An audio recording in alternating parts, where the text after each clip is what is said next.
I am Zoe. I will never forget what my father told me when I announced my engagement. He took me to the side and said, "Zoe, are you sure about marrying this man, Peter? I know you're in love with him, but I don't think he's a good match for you." "Why are you saying this, Dad? He loves me and respects me. I don't care if he's not as well off as us."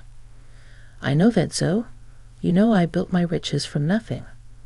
I would never disrespect the person who does not belong to my economic class. But Peter is a very sketchy man. His mother is no different." "What do you mean, Dad? I don't understand." "Call it a father's instinct, Zoe. This man doesn't love you. Yes, he showers you with affection, but he always talks about how rich you are.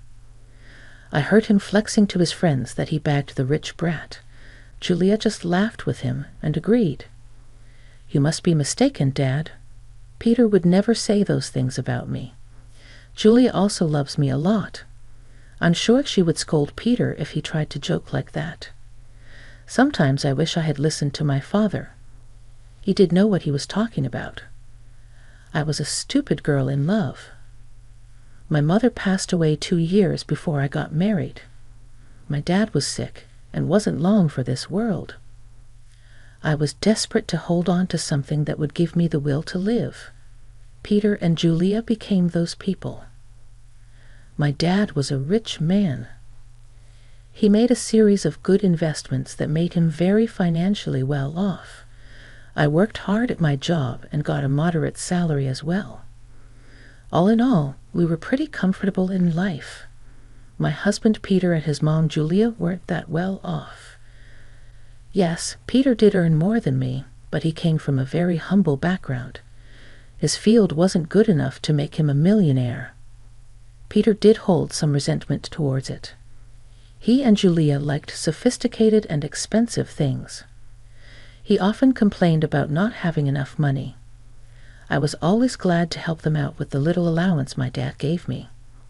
I even let Peter and Julia move into my house after marriage, but neither Peter nor Julia were happy with my house. They said, "It's such a shame that you live in a small house.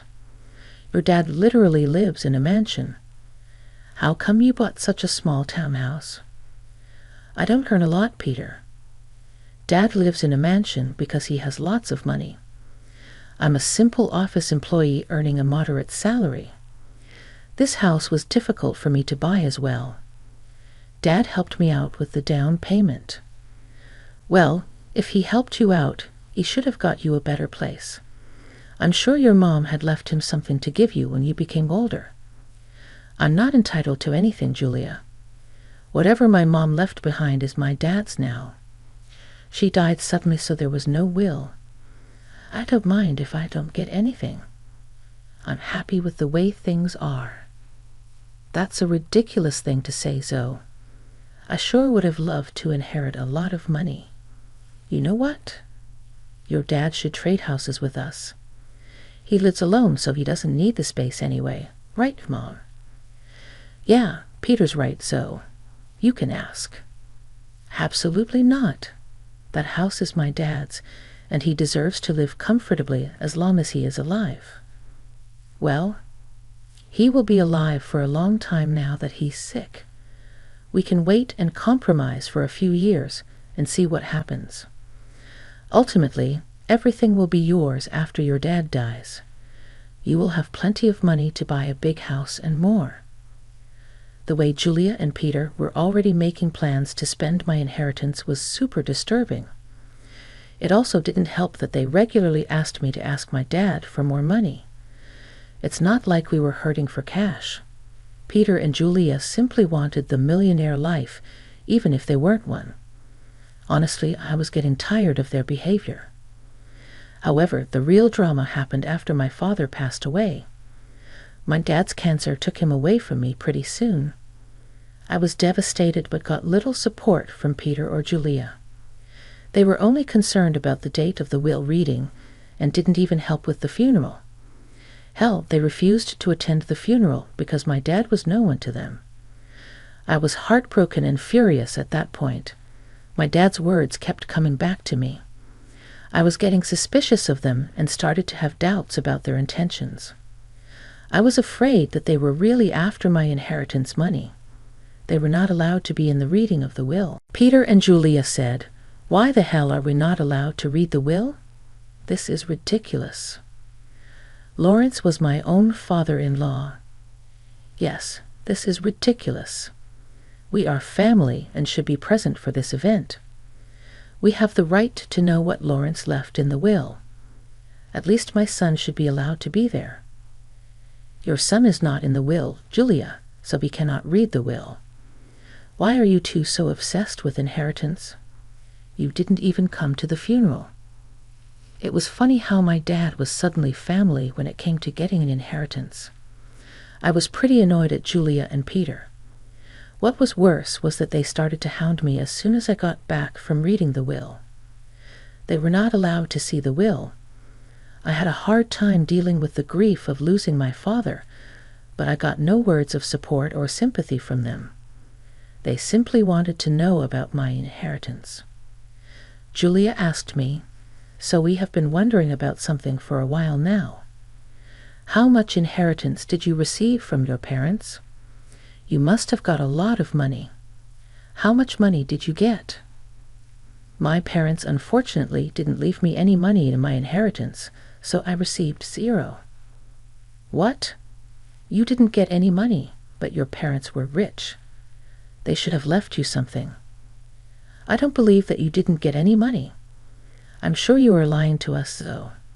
There is no way your parents didn't leave you a single penny. No, Peter, there was no money in my inheritance. The will didn't even mention me getting any kind of money. You can check my bank balance in a few days and find out. But what about their riches? Who will get those? You are their only child. I don't know about that, Julia. The lawyer just told me that I didn't get any money. It's fine by me. It was my parents' money, and it's up to them who they would give it to. That is ridiculous. You need to fight for the money. It should be yours. There is no money, Peter. They didn't have much money in the end. Whatever was left was given to charity. They have been planning this for a while now. Julia and Peter looked very pissed by what I said. I had no idea why they were being this weird about my inheritance. I almost told them the full details, but something stopped me from doing it. There was this creeping doubt in my mind that my husband and mother-in-law were up to something. I waited for them to digest the news. When Julia and Peter kept pressuring me for more information, I put my foot down. I told them firmly that I didn't get any money, and even offered to show them my account in a few days. Well, a month passed and nothing showed up. In the meantime, Peter grew very restless and stopped being affectionate with me. He was always checking my account and constantly hounding me for information on my inheritance. I was starting to see where this was going. Finally, one day, I decided to put an end to it. I showed them my bank statements and said, "See, I told you that I didn't receive anything. I'm not hiding any secret inheritance money from you. Do you believe me now?" Wow, our years of hard work just went down the drain then. So his parents weren't rich, and she didn't even get $100 in the will. This is ridiculous. I can't believe this. I can't believe this either, Mom. I stayed in this marriage for nothing. I married Zoe for nothing. It was all a waste of time. What the hell does that mean? Why are you talking like this, Peter? Why do you think he's saying these things, Zoe? Who the hell would marry you without thinking about the money? My son simply married you so that we can bank on your inheritance. Now I see that you didn't even get a penny. I can't believe I wasted 5 freaking years on a useless girl like her. I could have done so much better. I was stunned to hear them speak that way about me. I could finally tell that Peter married me for money. My parents were right about him and his mom. They were freaking gold diggers. I was so freaking done with my husband and mother-in-law. I was breaking inside. But what they said next turned me into stone. Julia looked at Peter solemnly and said, "What is done, Peter. But now it's time for you to divorce Zoe. There is no reason why you should stay with her any more. You will have time to find a new rich wife. This time we will make sure she actually has some money to her name." Are you freaking kidding me, Julia? You are asking Peter to divorce me over money. Peter, are you going to listen to her? Of course I would listen to her, Zoe. I married you so that my mom and I could have a comfortable life. We grew up poor, and I didn't even go to college. I had no way of earning a lot of money. So you pretended to love me and then tricked me into marrying you. You thought that my parents would give me lots of money that I would readily share with you. Yes, that's what I thought. It was the only way I could give my mom the life she wanted. But now I see that my efforts were in vain. Mom's right. I need to divorce you and keep looking. I was stunned by what Peter said. He said those things so nonchalantly that I started to question my own sanity. Julia and Peter went on to express their frustration at my marriage and myself. I didn't hear a word after a while. I was too busy coming to terms with what they just threw at me. Their total lack of reaction and Peter's sudden shift in behavior were both depressing and angering to me. After a point, I was so mad that I wanted to scream and throw things. However, I didn't do any of that. I calmly said, "Okay, then Peter, if a divorce is what you want, you will get it. I was never the one to say no to your demands. I might as well give in to your demand now as a last favor. So, will you agree to a mutual divorce? It'll save us both a lot of money. By the looks of it, you don't have much to go on anyway. Don't think of this as an opportunity to get alimony from my son. We will fight you tooth and nail before you give up that dream. You better preserve your lawyer fees and agree to a mutual divorce. It'll be best for you. You're right. I don't have a lot of money right now. So I decided something. I will agree to a mutual divorce, but you have to sign a clause saying that we won't share any of our assets with each other." "That's not a problem at all. You don't have much, and neither do I at the moment. If you can forego alimony, I'll agree to sign a divorce and won't claim anything from you." Me and Peter discussed the details of the divorce and made sure we were on the same page. I could see that Julia and Peter were both happy about me not making a fuss out of the divorce. I guess they didn't expect me to be so calm about it. Truth be told, ever since that day, I have been crying on my way to and from work. I used to sit in the parking lot of my office and cry for an hour before and after work. Peter never noticed my puffy eyes or even asked why I was leaving early for work and coming home late. Julia didn't even bother looking at me after she discovered that I had no money. All of their behavior just made me even more determined to get out of the marriage as soon as possible. I actually had Peter and Julia move out of my house to a rented space in the neighborhood. They soon settled in while we waited for the divorce to finalize. True to his word, Peter didn't demand a share of my house. I also didn't ask for alimony. In his eyes, it was a fair deal. Well, he had no idea just how far I made things out to be. He came to know about it on the day our divorce was finalized. I went over to his new rented space to drop off my wedding and engagement ring. So I just wanted to return these to you since the marriage only brought bad times in my life. I don't want to have any memory of it. Are you sure you want to return it? I mean, you might need the money after all. It's so funny, so. You must have laughed at our poverty before. Look where you are now. My son is being generous and giving you the rings. You might need to sell them when your stupid job doesn't pay enough. We want Mr. Rings. They're cheap ones anyway. What would I need to sell the rings for? Money, Julia? You don't have to be embarrassed. So we already know how your parents didn't leave you anything. I guess they lost everything due to poor financial decisions, leaving their daughter destitute. At that point, I laughed very loudly in her face. Julia looked confused, and so did Peter. I could tell that Peter was somewhat annoyed by his mother's behavior, and he was also surprised at my laughter. Why the hell are you laughing, Zoe? Did I say something funny? It's freaking funny how you think I'm destitute, Julia. It's also funny that you think my parents lost all their fortune. Well, of course you're destitute. Your parents didn't even leave you a penny. They surely messed up and ruined your life by not leaving you an inheritance. I never said that I didn't get an inheritance, Julia. I simply told you that I didn't get any money. My parents did, in fact, leave me plenty of inheritance. What the hell does that mean? You have an inheritance? I'm so confused. My parents could see you and Julia for the little gold diggers you two are, so they made a secret clause in their will. It said that I would receive no monetary inheritance. Instead, I was given this entire neighborhood as my inheritance. What? You own this neighborhood now? How was that possible? We would have known about your inheritance if this was true.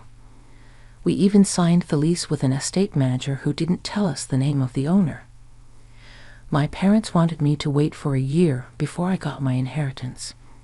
They wanted me to test you too and see if you are really with me for money or love. Well, of course, you failed the test, and now you won't get anything from me. Also, the estate manager was appointed by my parents to take care of the property before I inherited it.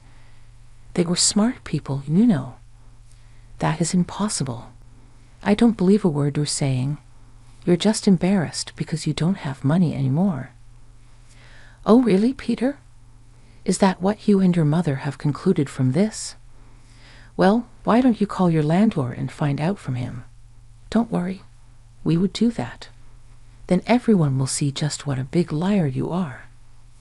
Julia and Peter called their landlord and asked about what I said. Since their landlord was the estate manager, he told them everything. Julia and Peter were stunned. They looked really panicked. After cutting the call, they said, "You lied to us. You tricked us into thinking that you don't have anything, but you own the entire housing society now. How dare you trick us, Zoe? You wanted all your riches to yourself, so you tricked Peter into divorcing you and made him sign papers that he wouldn't claim anything from you."